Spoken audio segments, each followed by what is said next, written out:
Bonjour à tous et bienvenue sur ma chaîne YouTube JLC Agence des Voyages. Aujourd'hui, nous allons plonger dans les principes fondamentaux de l'inclusion sociale et de l'égalité des genres. Si c'est votre première fois ici, n'oubliez pas de vous abonner et de cliquer sur la cloche pour ne rien manquer de nos prochaines vidéos. Et si vous êtes déjà abonné, merci de votre fidélité. Sans plus attendre, passons directement au sujet du jour. Principes fondamentaux de l'inclusion sociale et de l'égalité des genres. Quel est le jalon historique des droits de l'homme et des droits fondamentaux dans le pays? Quels sont ces droits et comment pouvons-nous les contextualiser? Au préalable, il est important de souligner que la Déclaration universelle des droits de l'homme, que nous avons étudiée dans le bloc précédent, prévoit la promotion de droits tels que la santé, l'alimentation, le logement, l'éducation, etc. ONU, 1948. En outre, le document susmentionné a motivé les pays membres de l'ONU à produire d'autres documents sur les droits de l'homme, tels que le Pacte international relatif aux droits civils et politiques, PIDCP, et le Pacte international relatif aux droits sociaux, économiques et culturels, tous deux datant de 1966. PIDESC, Ramos, 2016.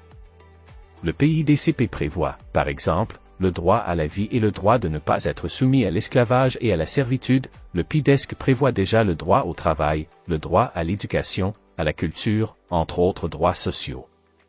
Le Brésil a intégré les pactes susmentionnés dans son système juridique en 1992. Parallèlement, la promulgation de la Constitution fédérale de 1988 a marqué une étape historique pour les droits fondamentaux et les droits de l'homme au Brésil. Ce document témoigne de l'engagement du constituant en faveur de la promotion et de la protection de divers droits individuels et collectifs à travers l'État de droit démocratique. Ainsi, dans le titre et des principes fondamentaux de la Constitution fédérale de 1988, il y a l'article 4.2, avec la prédiction que le Brésil observera le principe de primauté des droits de l'homme, Brésil, 1988. Par conséquent, les droits prévus dans les documents internationaux ci-dessus sont prévus dans la Constitution fédérale de 1988, tels que le droit au travail, à l'éducation, à la santé et à d'autres droits civils et sociaux, Brésil, 1988. On constate ainsi que plusieurs droits prévus dans la Déclaration universelle des droits de l'homme et les pactes précités de la Constitution de 1988 ont été reproduits. En outre, la Charte constitutionnelle contient, dans sa formulation, dans le titre et principes fondamentaux, la disposition de l'article 4.2, qui prévoit le respect par le Brésil du principe de prédominance des droits de l'homme. Mais qu'est-ce que cela signifie? Cela signifie que les normes constitutionnelles existantes des droits fondamentaux coexisteront avec toute l'approbation et l'entrée des droits de l'homme, à travers ces traités internationaux, de manière harmonieuse dans le système juridique brésilien, sans exclusion de droits. Chaque cas sera analysé et l'exercice de ces droits se fera de manière équilibrée, proportionnée et raisonnable. Depuis 2004, les traités et conventions internationaux relatifs aux droits de l'homme, approuvés par le Congrès national en 2 tours, par les 3/5 des voix de chaque chambre parlementaire, équivalaient à des amendements constitutionnels. La Convention des Nations Unies relative aux droits des personnes handicapées, en 2008, au Brésil, a été la première à avoir ce statut. La connaissez-vous? À bientôt. Droits fondamentaux, clôture. Bonjour, étudiants. Nous avons vu comment la Déclaration universelle des droits de l'homme et d'autres documents internationaux ont influencé la fourniture de normes relatives aux droits fondamentaux dans la Constitution fédérale de 1988 et l'incorporation des droits de l'homme par le biais de traités internationaux dans le système juridique brésilien. Ainsi, dans ce bloc, la relation entre les droits de l'homme, les politiques publiques et le rôle du droit dans la promotion d'une société plus inclusive, moins inégalitaire et plus digne pour les individus sera abordé. Puisque les droits à l'éducation, au travail, à la santé et bien d'autres sont prévus dans la Constitution fédérale, comment pouvons-nous les réaliser dans notre société? Comment pouvons-nous les amener vers les endroits et les personnes les plus vulnérables? La Constitution de 1988 prévoit les compétences de chaque entité fédérative, l'Union, les États, le district fédéral et les municipalités, qui sont chargés de mettre en œuvre les droits à travers les politiques publiques.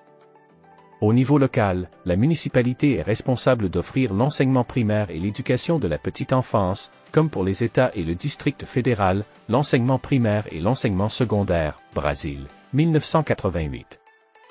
Ainsi, chaque entité fédérative, avec ses pouvoirs exécutifs et législatifs respectifs, a le devoir de remplir les obligations énoncées dans le texte constitutionnel à travers des politiques publiques, conceptualisées par l'ancien ministre du Tribunal fédéral, Eros Gros.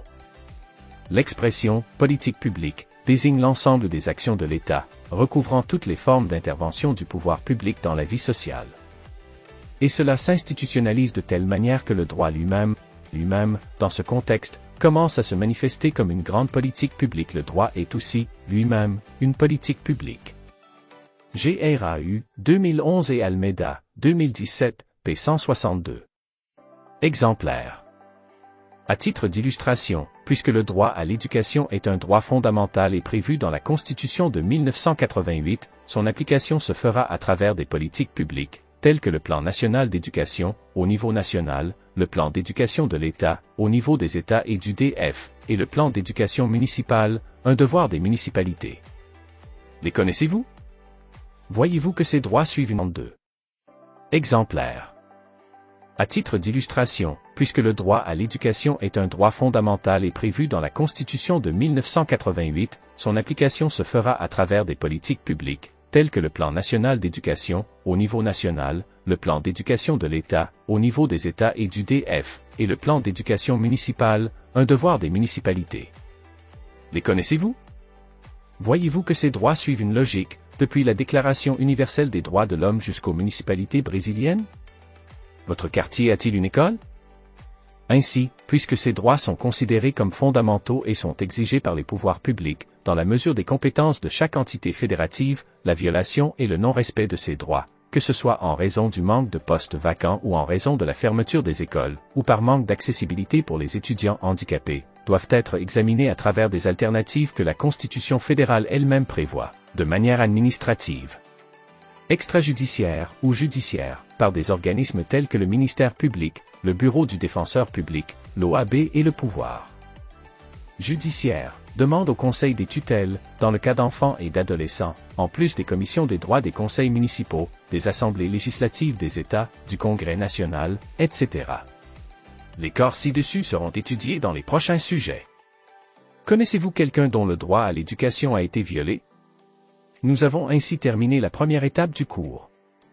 Une fois que nous connaissons les concepts des droits fondamentaux et des droits de l'homme, que nous savons où ils sont garantis, ainsi que quels droits sont requis, nous avons plus de capacité à lutter pour eux et à les promouvoir, afin de construire un pays plus solidaire.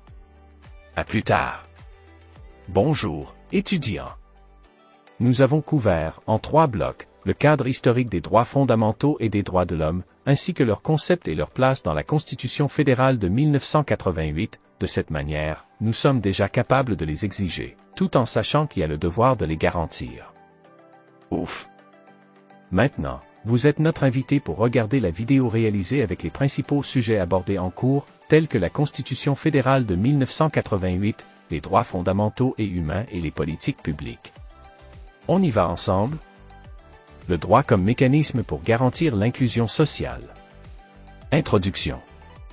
Bienvenue dans cette prochaine étape, qui vise à conceptualiser, promouvoir et former les personnes dans le domaine des droits fondamentaux et des droits de l'homme présents dans notre vie en société. Une fois que les individus connaissent leurs droits et démystifient certains concepts historiquement mal compris par le bon sens, ils deviennent des agents de transformation sociale sur leur lieu de travail, partageant des informations sérieuses qui confèrent des droits à tant de personnes. Ainsi, vous comprendrez l'application d'une législation qui imprègne les droits humains et fondamentaux, les politiques publiques positives et inclusives et l'importance des pouvoirs exécutifs, législatifs, judiciaires pour les mettre en œuvre. En ce sens, venez promouvoir les droits et faire une différence dans notre société. Le matériel de ce cours sera disponible chaque fois que vous souhaiterez étudier et réfléchir sur le contenu. Bonnes études. Principes de dignité humaine et autres principes fondamentaux du CF 88. Bonjour, étudiants. Nous connaissons et étudions déjà l'histoire des droits fondamentaux et des droits de l'homme, la conception et l'application de chacun d'eux dans la Constitution fédérale, influencée par la Déclaration universelle des droits de l'homme. Nous allons maintenant étudier l'importance du droit en tant qu'instrument garantissant l'inclusion sociale. Savez-vous quelles sont les prémices envisagées pour une société plus inclusive? Qu'est-ce que la loi considère comme inclusion sociale? La Constitution de 1988 a pour fondement le principe de la dignité humaine. Comme nous l'avons déjà discuté dans le cours précédent, ce principe présente un concept global. Cependant, à titre d'exemple, nous aborderons le sujet du point de vue des juges Cansado Trindade et Abreu Burelli, dans l'affaire Enfants des rues contre Guatemala, en la Cour interaméricaine des droits de l'homme, qui a défendu que le droit à la vie doit être combiné avec d'autres droits essentiels à une vie pleine et digne, puis ils ajoutent. Une personne qui, dans son enfance, vit, comme tant de pays d'Amérique latine, dans l'humiliation de la pauvreté, sans la moindre condition pour créer son projet de vie, éprouve un état de souffrance équivalent à la mort spirituelle. La mort physique qui s'ensuit, dans de telles circonstances, est le point culminant de la destruction totale de l'être humain. 9. 1997 Apu Peva et al. 2017, p. 106. Ainsi, pour que les individus puissent jouir dignement de leurs droits et construire une société moins inégalitaire, la Constitution fédérale de 1988 a établi, dans son article 5.2, le principe fondamental d'égalité, puisque tous les hommes seront égaux devant la loi, y compris les hommes. Et les femmes, en droits et obligations. Cependant, avez-vous remarqué que, bien que toutes les personnes soient considérées comme égales sur le plan juridique, beaucoup d'entre elles ne peuvent pas accéder et garantir leurs droits fondamentaux? Il faut comprendre qu'il y a deux dimensions du principe d'égalité, formelle et matérielle. Le premier terme correspond à l'égalité devant la loi en droits et devoirs. La seconde correspond à l'égalité des droits et des chances, de manière concrète, dans notre société, comme le droit à la sécurité alimentaire, au travail et le droit à l'éducation. Et voilà, c'est tout pour aujourd'hui. J'espère que cette vidéo sur les principes fondamentaux de l'inclusion sociale et de l'égalité des genres vous a plu et que vous avez appris quelque chose de nouveau. N'hésitez pas à laisser un commentaire ci-dessous pour partager vos pensées et poser vos questions, j'adore lire vos retours. Si ce n'est pas déjà fait, pensez à liker la vidéo et à vous abonner pour ne pas rater les prochains contenus. Merci d'avoir regardé, et à très bientôt pour une